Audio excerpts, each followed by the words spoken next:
I wasn't invited for Christmas, so I created my own Joy Reddit podcast. Welcome to Silent Wars, where real stories from Reddit come to life. In today's Reddit podcast, we dive into a powerful story about family, favoritism, and the strength it takes to stand up for yourself during the holidays. If you enjoy emotional, true-life stories that make you think, don't forget to like this video and subscribe to our channel, Silent Wars. Let's get into it. For as long as she could remember, Emily had always been the one who stood in the background, quiet, capable, and endlessly overlooked. While her older sister Rachel basked in praise and privilege, Emily worked quietly behind the scenes, building a life with her own two hands. She didn't complain. She didn't ask for help.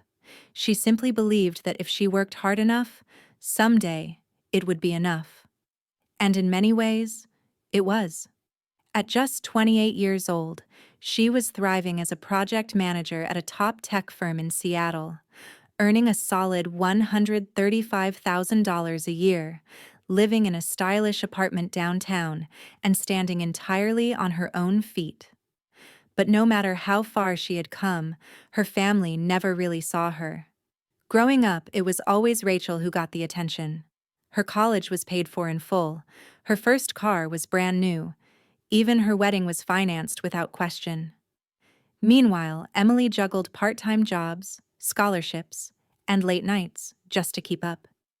She graduated with no debt, but plenty of exhaustion. No one asked how she managed. No one really cared to know. Her accomplishments were met with nods, while Rachel's were met with applause.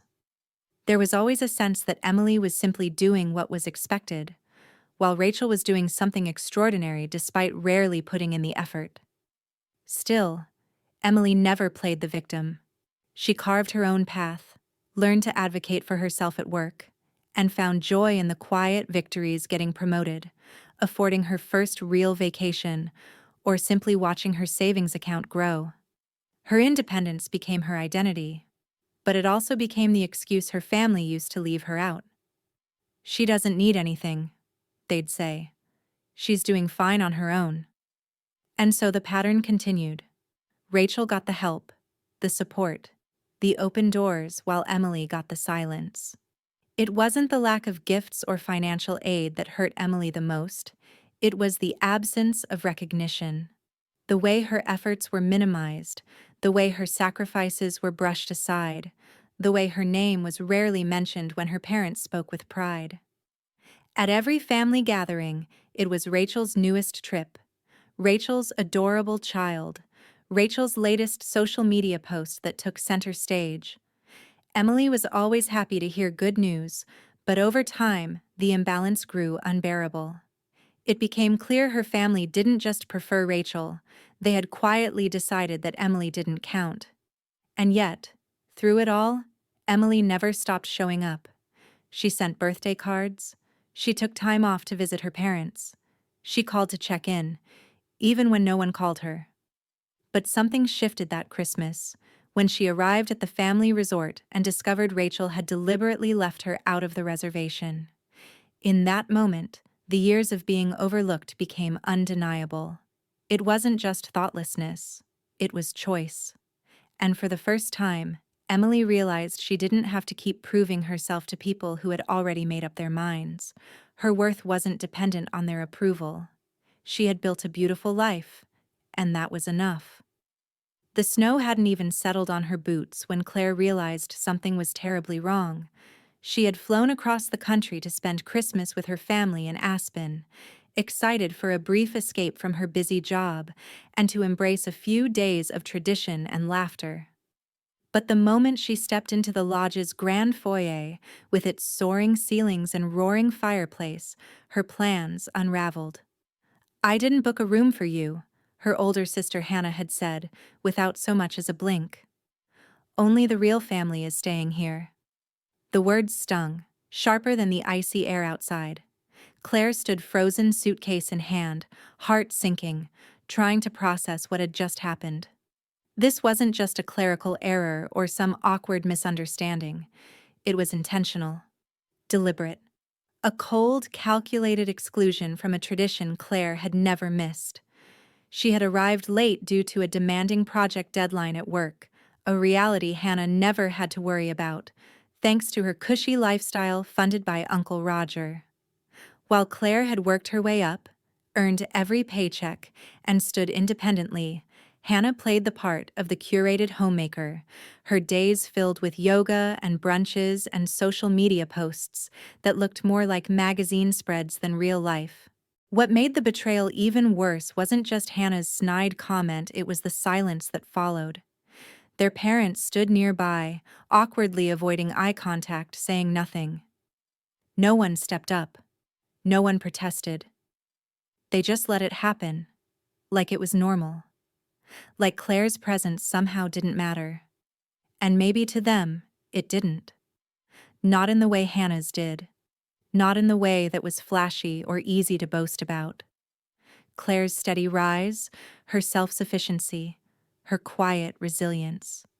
They weren't things her family celebrated. They were things they dismissed. But Claire didn't crumble. She refused to. Instead of pleading or sulking, she turned away with grace. She booked her own suite at a nearby hotel, expensive but worth every penny for peace of mind. And then, in a moment of bold defiance, she invited her two best friends to join her.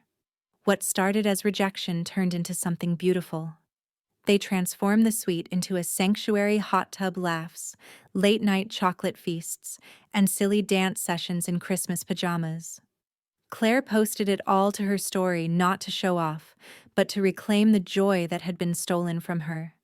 And deep down, maybe a small part of her wanted Hannah to see that her cruelty hadn't won. But the story didn't end there. When Uncle Roger found out, everything changed. Claire had always shared a quiet bond with him. He respected her independence, her grit, the way she never asked for handouts. And now he saw how deeply she had been wronged, so he took action. Not with a scolding, with consequences. The financial cord that held Hannah's world together? Cut. Just like that, the curated image cracked. Claire hadn't planned revenge, but it had found its way to her anyway. Because sometimes, standing up for yourself doesn't mean fighting, it means walking away with your head held high, and letting the truth speak for itself. Claire never wanted revenge, she only wanted to be seen, to be respected, to belong. But as the new year rolled in, what had started as an icy Christmas betrayal in Aspen had unraveled into a full-blown family reckoning. The cracks in the foundation of her sister Hannah's perfect life had widened quickly once Uncle Roger cut financial ties. There was no warning, no grace period, just silence from the man who had quietly supported Hannah, her husband, and even their parents for years. Claire watched it all unfold from the quiet of her Seattle apartment, a surreal mix of disbelief and bittersweet validation settling in her chest. First came the panic. Hannah's credit card stopped working, forcing her to cancel little Nathan's tennis lessons and winter camp. The whispers started in their social circles, the ones where image was everything. The couple that once hosted elegant holiday soirees now found themselves arguing over mortgage payments and how to explain to their son why they suddenly couldn't afford the life he was used to. Hannah's Instagram, once a highlight reel of luxury and inspo mom content, went dark. No ski lodge selfies, no flat lays of artisanal breakfasts, just silence. And then the messages started. Claire, how could you let this happen to us? You've made your point. Now help us fix this. My son is crying. Are you happy? At first, Claire didn't respond. What was there to say? That she'd warned them with her absence? That she'd grown tired of being treated like a second-tier relative while being expected to support their comfort with her silence? She had nothing to apologize for, only the strength to keep moving forward. Still, the emotional weight lingered. Not because she missed them, but because the people who had once meant the most to her still couldn't see what they had done. Her mother called crying, talking about the retirement home they could no longer afford. Her father, always stern, emailed her a long lecture about family loyalty and how she'd turned Uncle Roger against them. But not one of them, not one, had said, "I'm sorry." Not for what they let Hannah do. Not for the years they dismissed Claire's voice. They were grieving a lifestyle, not a relationship. And it showed. Meanwhile, Claire's own life was finally gaining momentum. Her hard work was paying off, and whispers of a promotion were circling at the office. While others scrambled to figure out how to live without handouts, she stood on solid ground. No shortcuts, no hidden debts. Just her steady, rising and stronger than ever. What struck Claire the most wasn't their downfall, it was how quickly it came. It was never about being cruel, but sometimes, life has a way of returning to people what they've put out into the world. For years, she'd been the one they leaned on, the one they overlooked, the one they expected to keep smiling through the pain. Not anymore. This wasn't revenge. This was release. And for the first time, Claire didn't feel small. She felt free. The shift didn't happen overnight. But slowly, steadily, Claire transformed from the family's afterthought into a woman who finally claimed her place in the world. After years of being treated like she was less than, the tables had turned. Her sister Hannah, once the center of every holiday, every favor, every Instagram-worthy moment, had fallen hard. And Claire? She was just beginning to rise. 3 months after that bitter Christmas in Aspen, Claire was living a life her family never expected and possibly never imagined for her. It wasn't just about the money, although that had changed too. Her promotion to senior project manager came with a $165,000 salary and stock options. She earned it, every cent of it. There were no shortcuts, no rich uncles funding her choices, no soft landings. Just grit, long nights, and a heart that never stopped believing she was worth more than they ever let her be. Her birthday card from Uncle Roger was the moment that brought her to tears. In a world where words were often used to wound or manipulate, his felt like salve on an old bruise. Your strength isn't in spite of your struggles, it's because of them. That one sentence reminded her that someone had seen her all along, and that kind of validation meant more than any birthday gift ever could. Meanwhile, Hannah and her husband Daniel were scrambling. They had to sell their house and downsize into a modest rental on the edge of town. Gone were the catered dinners, the country club fundraisers, and the private school perks. Nathan was now enrolled in the local public school, a transition that was surprisingly good for him, but a massive blow to Hannah's curated image. She tried to spin it as a lifestyle choice, writing blog posts about the joys of simple living, but everyone saw through it. You can't rebrand humility when it's forced. Daniel's commissions dried up without Uncle Roger's contacts, and his true colors as a subpar salesman were finally clear. Their lives, once bolstered by silent support, were now exposed in harsh daylight. And through it all, not one real apology arrived at Claire's door.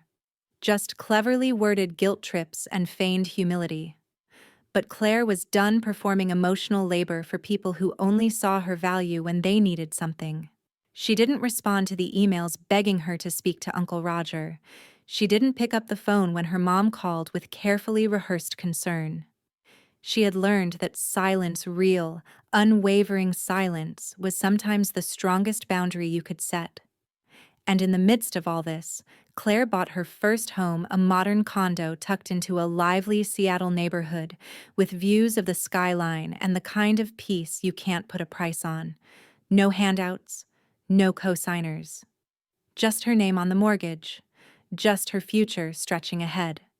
She furnished it slowly, intentionally, each chair, each plant, each book, a reflection of the life she was building on her own terms.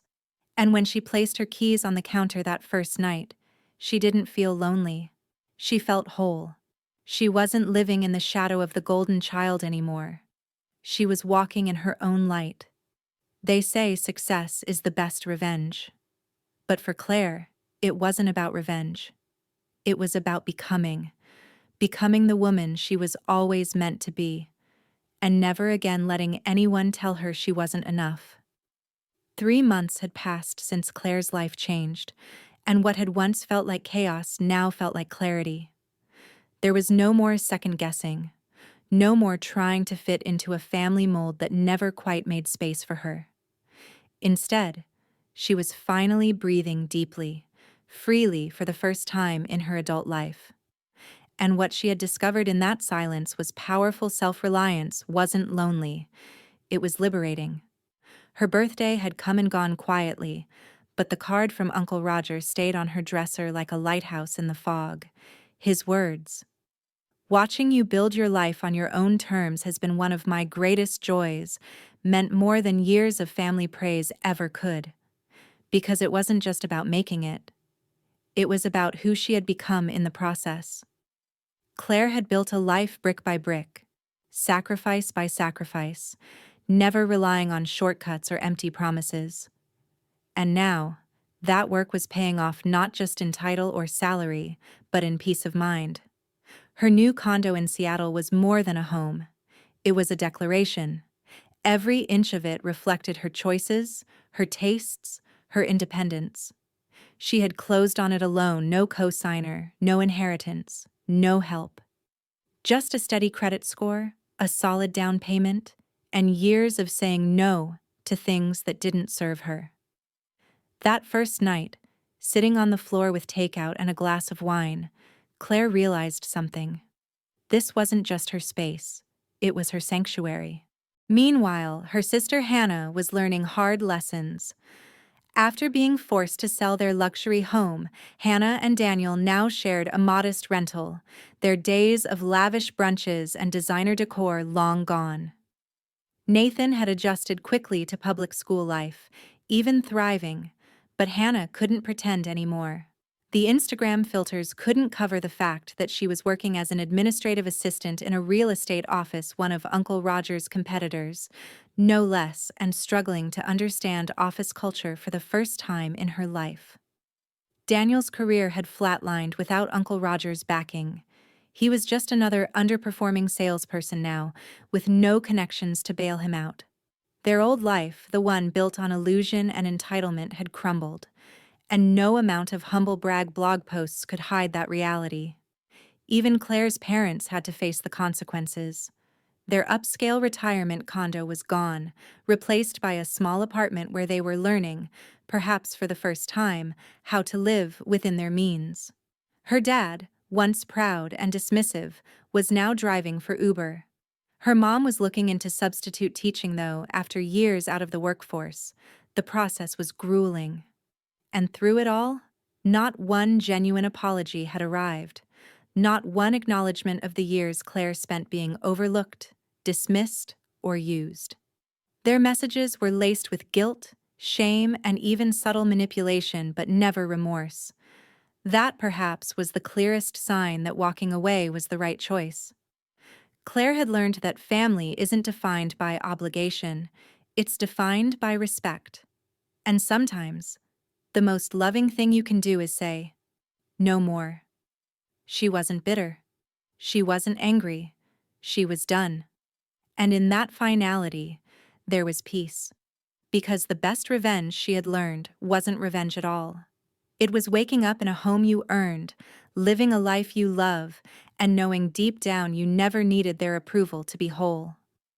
6 months later, Claire stood in the doorway of her new life, not in metaphor, but literally. The condo she now called home overlooked the Seattle skyline, glowing orange and lavender beneath a late spring sunset. The hardwood floors were warm beneath her bare feet, and the air inside smelled faintly of fresh paint and lavender. It was her space. Not a hand-me-down. Not a loan. Not a favor. Heron, every tile, every corner had been earned through long days, quiet sacrifices, and the audacity to walk away from a family who only called her family when they needed something. It had been months since Christmas, but the aftermath still rippled like echoes in a canyon. Victoria, her sister, had tried every tactic in the book, from rage to remorse, from manipulation to manufactured humility. Claire had kept every message, not to dwell in bitterness, but to remind herself how far she had come. One email from Victoria had claimed she had grown and learned so much, but still, no apology. Just more deflection. More emotional bait disguised as reconciliation.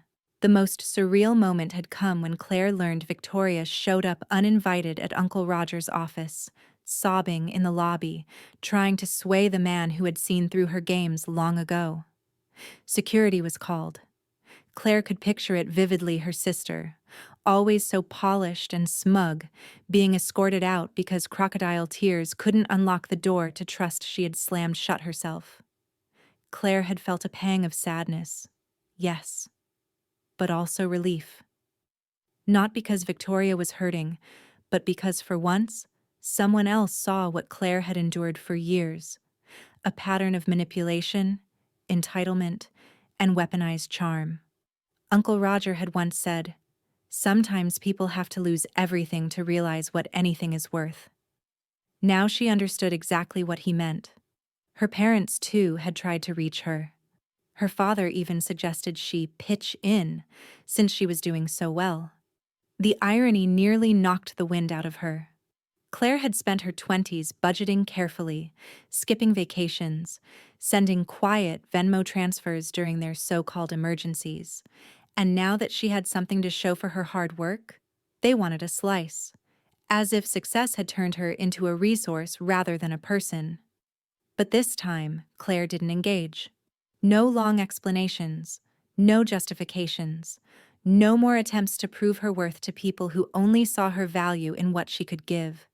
She simply turned inward toward peace, toward healing, toward people who showed up not for what she could provide, but for who she was. Her job had taken off since the promotion. She'd even started mentoring younger women in her field, many of whom shared eerily similar stories. Stories of being the strong one, the reliable one, the one expected to carry everything without asking for help. And Claire listened, nodding, reminding them that strength didn't mean silence, and that choosing yourself is never betrayal. That night, as she unpacked the final box in her condo, Claire came across the card from Uncle Roger, the one with the message she now lived by. "Independence is the greatest gift you've given yourself." She smiled, placed the card on her bookshelf, and poured herself a glass of wine. No more guilt. No more obligation. No more pretending. This was her beginning, not as someone's daughter, or someone's sister, or someone's fallback, but as Claire, whole, free, and finally home. The quiet hum of Claire's coffee machine filled her kitchen as the morning light streamed through the window, dancing across her countertops. It was a peaceful Sunday, a far cry from the chaos that used to define her weekends. No last-minute calls begging her to babysit. No guilt-laced texts about missed dinners. No social media posts laced with passive-aggressive digs. Just peace. For the first time in her life, she had stepped out of the exhausting role of family fixer and into something much more honest, herself. In the months since she walked away from her parents and sister, Claire had come to understand something that took years of disappointment to see clearly. Family isn't defined by DNA. It's defined by respect, kindness, and mutual support. Her blood relatives had failed her in that regard. They had seen her as useful, dependable, and disposable. Not once did they ask how she was doing. Not once did they offer support without a string attached. But the people who showed up, the ones who cheered her victories and held space for her grief, weren't tied to her by blood. They were tied by choice. Kate and Grace, her two best friends, had become pillars in her life. They were there when her world cracked open on that bitter Christmas, when she showed up at a hotel alone and heartbroken. They didn't just answer the phone they got on a plane. They danced with her in pajamas, laughed with her in the hot tub, and reminded her that joy could still exist in the spaces others tried to empty. And Uncle Roger, her late mother's brother, had done more than just fund family vacations. He'd seen her, believed in her, and when her so-called real family tried to cast her aside, he stood beside her without hesitation. Those moments became the foundation of a new understanding: the people who love you for who you are, not for what you can do for them, are the ones who truly matter. Claire had spent so many years bending, accommodating, and apologizing for not fitting the mold her family wanted. But now, she wasn't bending anymore. Her sister Victoria still hadn't apologized. Her parents still hadn't acknowledged their role in the hurt they caused. Their messages had changed tone from demanding to pleading, but the core message was the same: come back and make our lives easier again. Claire didn't respond. Not because she was angry, but because she was done explaining why she deserved better. She spent her weekends exploring local farmers' markets, reading on her balcony, and hosting small dinners with friends who left with full hearts, not emotional debts. Her new job brought her a sense of purpose. Her new home brought her a sense of pride. And her solitude? It wasn't lonely, it was liberating. Claire still thought about her nephew Nathan from time to time. She hoped he was adjusting, that he was learning how to find his voice even in the middle of the noise. Maybe one day he'd understand what really happened that Christmas. Maybe he'd find his own courage to break free from the same patterns. But Claire had stopped living for maybe. She was living for today. And in that quiet, sunlit kitchen, sipping her coffee in the home she built herself, Claire knew one thing for certain: she hadn't lost a family. She had gained freedom. There's a quiet power in finally letting go. That's what Claire had come to understand as she watched the sunrise from her new balcony, her own space, paid for with her own hard-earned money, untouched by guilt or obligation. Months had passed since the Christmas that shattered what little illusion of family unity remained. In those first days, the silence from her parents and sister had felt deafening. But now, that same silence felt like peace. It wasn't just the absence of noise, it was the absence of manipulation, shame, and expectation. For the first time, Claire could breathe. Her life had changed in ways that no one from her past circle would have believed. Her promotion to senior project manager had come with a significant raise, not just in salary, but in self-worth. She no longer spent late nights scrolling through messages that made her question her value. She no longer bent her schedule, her energy, or her boundaries to please people who only called when they needed something. She spent her mornings in stillness, her weekends with friends who truly saw her, and her evenings reflecting on just how far she had come, not in spite of the pain, but because of it. Meanwhile, her sister Victoria was learning what it meant to be ordinary. The lifestyle blog, once filled with curated luxury and humble brags, had shifted into awkward posts about intentional living and embracing simplicity. It was laughable, really, not because simplicity wasn't valuable, it was, but because it wasn't her choice. It was the consequence of losing the financial safety net she once flaunted without gratitude. Claire had read the posts, each one a transparent attempt to salvage an image now cracked beyond repair.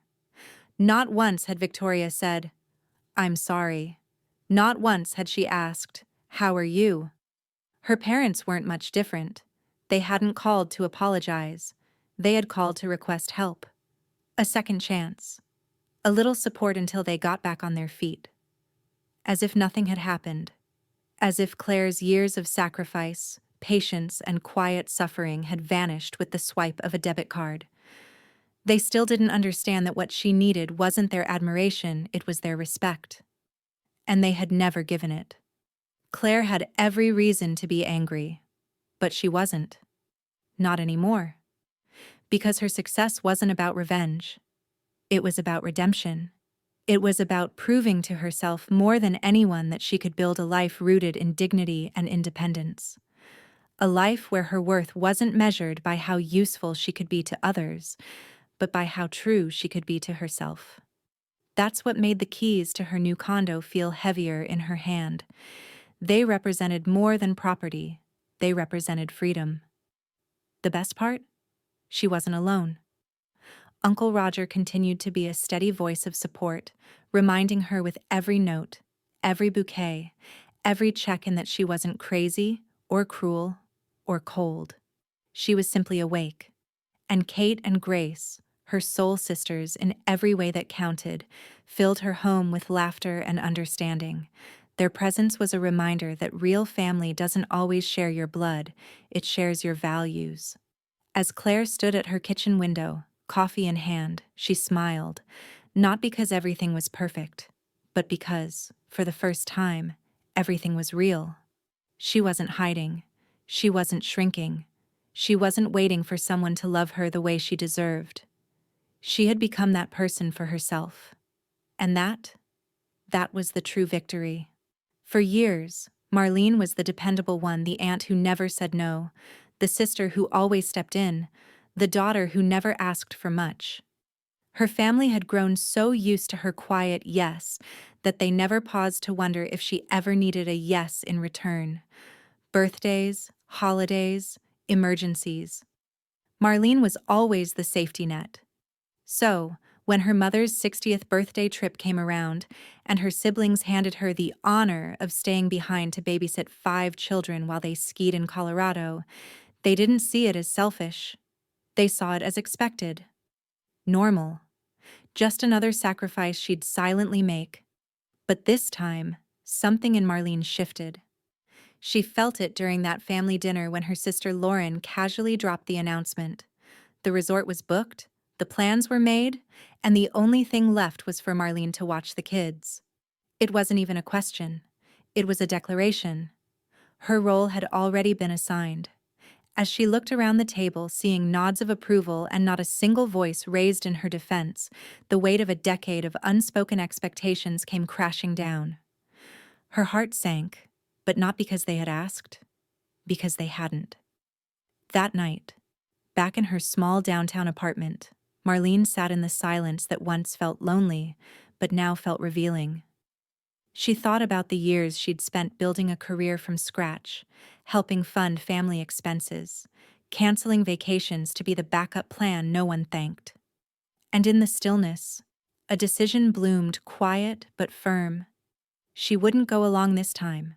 She wouldn't give up her time, her rest, her life. She would choose herself. So she booked a trip not to Colorado but to Florida, a beachfront hotel, warm sand, a room with a balcony where the only voices she would hear were the waves and her own long-neglected dreams. She turned off her phone. No texts, no guilt, no emergencies disguised as love. For the first time, she breathed deeply, without bracing for someone else's needs. While her family stood on her doorstep with packed bags and confused children, Marlene was already sipping iced tea under a swaying palm tree. She wasn't trying to punish anyone. She was just finally done punishing herself. Of course, the messages came flooding in. Anger, guilt, blame. Her mother said she had ruined the trip. Her sisters called her selfish. Even her cousins chimed in, shocked that the reliable one had finally stepped out of line. But none of them asked how she was. None of them asked why she left. They only asked why she didn't do what she always did. But Marlene didn't respond. Not because she didn't care, but because she finally did. About herself. She returned from her trip refreshed, proud, and changed. When they barged into her apartment days later, full of fury and disappointment, she met them not with apologies but with truth. She told them no. And when her mother said, "Maybe I no longer have a daughter named Marlene," she replied, "Then so be it." It's been months now. The family group chat is quieter. The requests have stopped. The silence they thought would punish her has only set her free. She's joined a book club, planned a trip to Europe, started saying yes only when she truly wants to. And every morning, with coffee in hand and peace in her chest, Marlene smiles not because she's cold, but because she's warm in a way they never made room for. She chose herself. And it's the best choice she's ever made. It's strange how silence, once so suffocating, can become the very thing that sets you free. For years, Marlene's life was a blur of sacrificed weekends, canceled plans, and endless babysitting duties. Her family had molded her into their go-to caretaker, a role she never auditioned for but somehow inherited. And like many women raised to believe that love equals obligation, she rarely questioned it. Until one Thanksgiving changed everything. That day, Marlene sat quietly as her mother, sisters, and cousins gathered around a turkey they had cooked without her. She had brought wine, good wine, but instead of gratitude, she received a polite nod and a subtle reminder that she was expected to take the kids outside, so the real adults could talk. The phrase stung. Real adults. As if her hard-earned career, her solo life, her choices somehow made her less woman, less worthy, less family. Later that week, when she learned they had planned a lavish Christmas ski trip and automatically assumed she'd babysit again, Marlene didn't argue. She didn't cry. She just stepped back. She declined the silent role they had written for her and quietly began crafting a new story, one that centered her own joy. She booked a beachfront suite in Florida, packed light, turned off her phone, and for 1 week, she did absolutely nothing for anyone else. No midnight calls to soothe crying toddlers, no last-minute errands, no guilt. Just sunrises, salt air, and the sound of waves reminding her what peace actually feels like. Her absence was like a fire alarm to her family. They arrived at her apartment with strollers, diaper bags, and plans, but found only silence. First came confusion, then anger, then a tsunami of texts. How could you? You've ruined everything. We're counting on you. But Marlene didn't flinch. She let the silence speak for her. When she returned home, tan and rested, they stormed in. Her mother called her ungrateful. Her sister cried. One cousin slammed a chair. But Marlene, for the first time in her life, stood firm. You never asked if I wanted this, she said. You assumed. You planned your fun around my sacrifice. And when her mother threatened to cut ties, Marlene, with calm in her voice and freedom in her chest, said, Then maybe you never saw me as family in the first place. The weeks that followed were quiet. No calls, no messages, only cryptic social media posts aimed her way. Family should come first, one read. Some people only think about themselves, read another. But Marlene didn't bite. She'd learned that sometimes the loudest act of self-love is walking away and saying nothing. Now, Saturday mornings are for book clubs. Evenings are for long baths and planning her trip to Europe. She no longer scans her phone for incoming demands. She doesn't dread holidays. In fact, she's planning one of her own solo, scenic, and completely on her terms. The family that once used her has grown quieter. Maybe they're adjusting. Maybe not. But Marlene doesn't wait by the phone anymore. She has traded the noise of obligation for the calm of respect, starting with herself. And in that silence, she has finally found her voice. One of the most powerful lessons from this story is that self-worth isn't defined by how much you give, but by how well you honor your own boundaries. For many older adults, especially women, it's easy to fall into patterns of quiet sacrifice. Years of caring for children, spouses, or aging parents can blur the line between love and obligation. But as life changes and roles evolve, it's important to remember, you are allowed to choose peace over pressure. You don't owe anyone access to your time, your energy, or your generosity, simply because you've always been the dependable one. This story reminds us that it's never too late to put yourself first, not out of bitterness, but out of dignity. Sometimes stepping back isn't selfish, it's healing. When others take your kindness for granted or see your presence as a given rather than a gift, walking away is not a betrayal, it's an act of self-respect. As we age, we begin to realize that time is sacred, and how we spend it matters more than ever. Surround yourself with those who value your presence, not just your service. And if you find yourself in the quiet afterward, don't fear it, embrace it. In the silence, there is clarity. In solitude, there is strength. And in putting yourself first, even after years of putting others ahead, there is a kind of freedom that can't be taken away. Thank you for watching this episode on Silent Wars. We hope this Reddit podcast gave you something to reflect on about family, self-worth, and courage. If it moved you, make sure to like the video and subscribe to Silent Wars for more true stories that matter. Until next time, take care.